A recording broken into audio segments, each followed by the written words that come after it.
Hello everyone, in this second video of the series on a possible apocalypse calendar, we will start by discussing the second notable date of the apocalypse calendar, namely January 5th, 2023.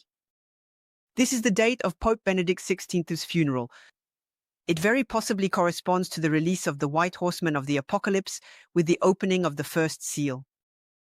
Before describing this first of the four horsemen of the apocalypse, let's keep in mind that the plagues brought by the four horsemen symbolically affect a quarter of the earth, according to the book of Revelation, meaning they will not have their effects everywhere in the world, and certainly not in the same way.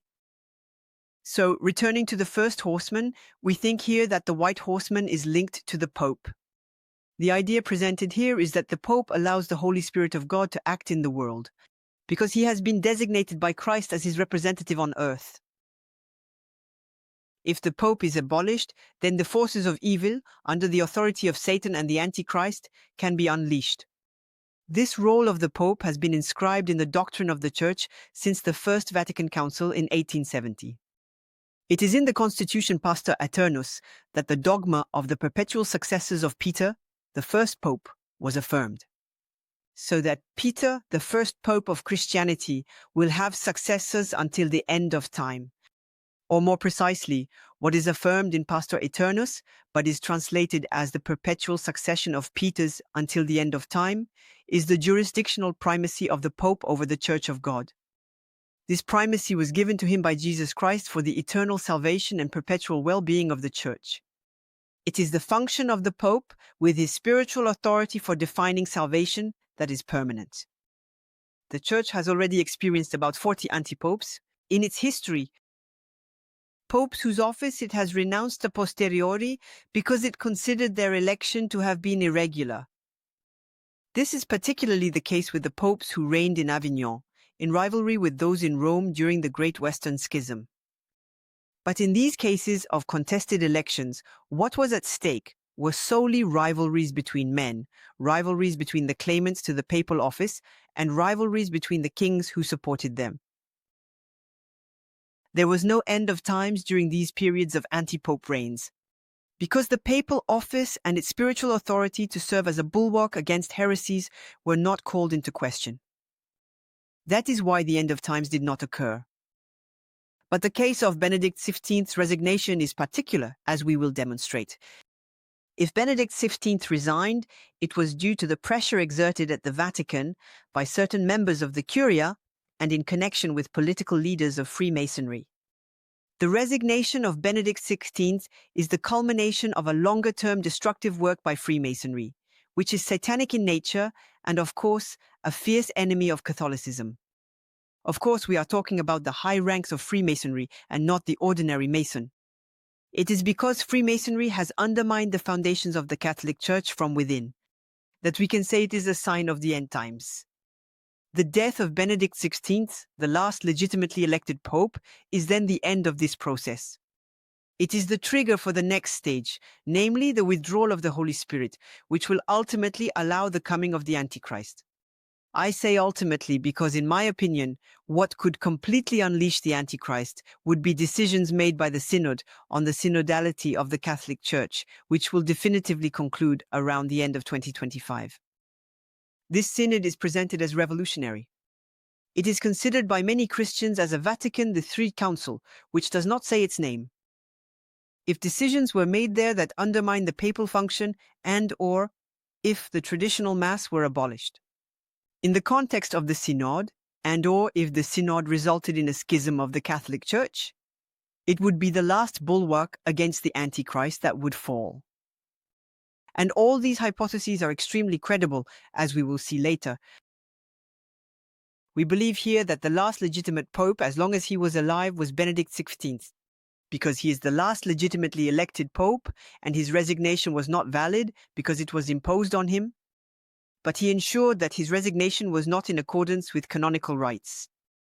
Benedict XVI found himself in the position of a pope prevented from exercising his ministry because his resignation was forced.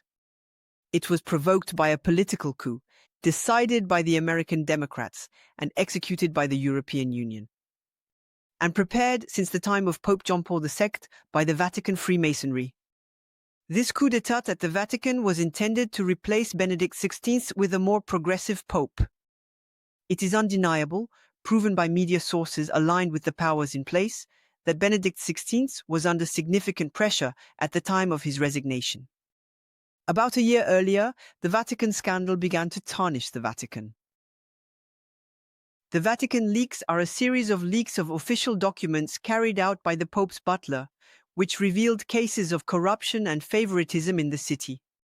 According to an investigation by an Italian newspaper, the Vatican leaks also revealed a case of blackmail, a sort of gay lobby against priests and lay people in the city. But most importantly, just 1 month before Benedict XVI announced his resignation on February 11, 2013, access to the Vatican Bank's SWIFT banking system had been blocked. The pretext was that the Holy See had not applied the European Union's best practice rules for combating money laundering. At the request of the European Commission, the Bank of Italy had ordered the Italian branch of Deutsche Bank, which manages the Vatican's card payments, to deactivate the payment terminals installed on the Holy See's territory. It became impossible to pay by credit card in Vatican City in January 2013. Just after this untenable situation, Benedict XVI then resigned, officially because he could no longer endure the migraines that were affecting his health. But how could a forced resignation be valid in the eyes of God? For the resignation to be valid, a pope must pronounce it in accordance with the Code of Canon Law.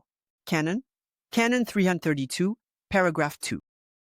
He must explicitly express in writing in Latin that he specifically renounces being pope, the papal office, the munus petrinum in Latin, and not just the ministry, the ministerium. However, Benedict XVI did not say that he was renouncing the papal office. He did not even say that he was freely renouncing the ministry. He just announced that from March 1, 2013, the ministry would be taken from him. This sounds much more like a declaration of an impeded see than a freely consented renunciation. The distinction between the papal office and the papal ministry, which Benedict XVI used to invalidate his renunciation in the eyes of God, was introduced in 1983 by Pope John Paul II. He made it precisely to protect himself and his successors against a forced resignation. And he made it the same year he received a report on the infiltration of Freemasonry in the Vatican following a long investigation.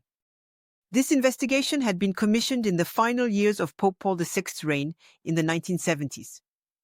To the bishop Stéphane Gagnon, information about this investigation had been disclosed by someone close to the author of this report, Bishop Don Charles Témieux, in a book titled The Gagnon Investigation. The book notably revealed that among the Freemasons within the Curia was a cardinal who was also the prefect of the Congregation for Bishops. In this capacity, he played an influential role in the appointment of cardinals. Another Freemason was Archbishop Bunini, who had been the architect of the liturgical revolution of the Second Vatican Council. The infiltration of Freemasonry in the Vatican was therefore not a marginal phenomenon without consequences. In conclusion, the election of Pope Francis in 2013 was invalid, and the last legitimate pope was Benedict XVI. Now, Benedict XVI passed away on December 31, 2022, and his funeral took place on January 5, 2023. The illegitimate Pope Francis is reminiscent of the rider with a white horse in the Apocalypse, simply because the Pope's attire is also white, and the color white is a symbol of spirituality. This white rider is the first to be released by the first seal, and he comes as a conqueror and to achieve victory, according to St. John. In the second letter to the Thessalonians, chapters 2, verses 1 to 17, the Apostle St. Paul warns that the Antichrist may emerge when those who restrain him and the one who restrains him are removed. Those who restrain him could be the function, papal, the Church as an institution, threatened by the Synod on synodality. And the one who restrains him could be the physical person of the Pope, gone with Benedict XVI. Now let's move on to the third significant date for an apocalypse calendar, October 7th, 2023. It could very well correspond to the opening of the second seal and the release of the rider on the red horse of the apocalypse. The rider on the red horse from the book of Revelation is the one who brings war. This decisive war for the end times began on October 7, 2023, with the Hamas attacks in Israel. It is also the day of the Feast of Our Lady of the Rosary, a feast established by the Catholic Church in commemoration of the victory of the Christian armies against the invasion of the Ottoman Empire's troops in 1571 at Lepanto. The Christian armed forces and the entire Christian population, united with the Holy See, had prayed to Mary through the Rosary. And in this way, they managed to unexpectedly defeat the much larger opposing Ottoman army. Thus, the beginning of the conflict in Israel started on a very symbolic date, when one knows the crucial role attributed to the Virgin Mary in the end times. The outbreak of a war in Israel is obviously, for all those who study the end times, a very serious sign that we are approaching this period. Simply because the prophecies of the Old Testament about this period, about the day of the Lord, are numerous, and they always depict Israel at war at that time. Moreover, in the Apocalypse, wars are caused by the attacks of a dragon that represents Saint. And this dragon is associated with Israel in the book of Revelation through the sign of the dragon in the sky. This sign appears in Revelation 12 as a second sign in the sky that follows the sign of the woman in labor pains. Now, it is often considered that the woman does not only represent the Virgin, Mary, but also the nation of Israel, with her crown of 12 stars symbolizing the 12 tribes, at the origin of the creation of Israel. Israel is the country where Jesus Christ was born, and which, according to the interpretation of prophecies by Christians, must finally recognize Jesus as its Messiah at the end of times, which will surely not happen without pain, comparable to that of the woman giving birth in Revelation. Revelation also says that the woman will be protected from the dragon's attack by being taken and hidden in the desert for 3.5 years, which also brings to mind Israel through the desert. Seeing this, the dragon will turn his fury on the rest of the Virgin's offspring, those who keep the testimony of Jesus, according to the text of St. John, thus actually on the Christians. Comets and their tails seem to symbolize the dragon and its tail, because the dragon's attacks in Revelation are associated with events that, in the real world, occurred just after the passage of exceptional comets. The remarkable Nishimura comet passed close to Earth a few weeks before October 7, 2023. It very possibly symbolizes the beginning of the 7-year period for Israel, which must precede the return of the Messiah. For Christians, the Messiah is Jesus Christ, of course. In October 2023, the dragon would have thus begun to attack Israel. But it is only 7 years later, around October 2030, that Israel will recognize Jesus Christ as its Messiah. In the video following this series, we will explain the meaning of the prophetic comet of October 13, 2024. Thank you for listening to me. Feel free to like and share this information. And why not join us in the non-virtual world? Have a good day, and may God bless you.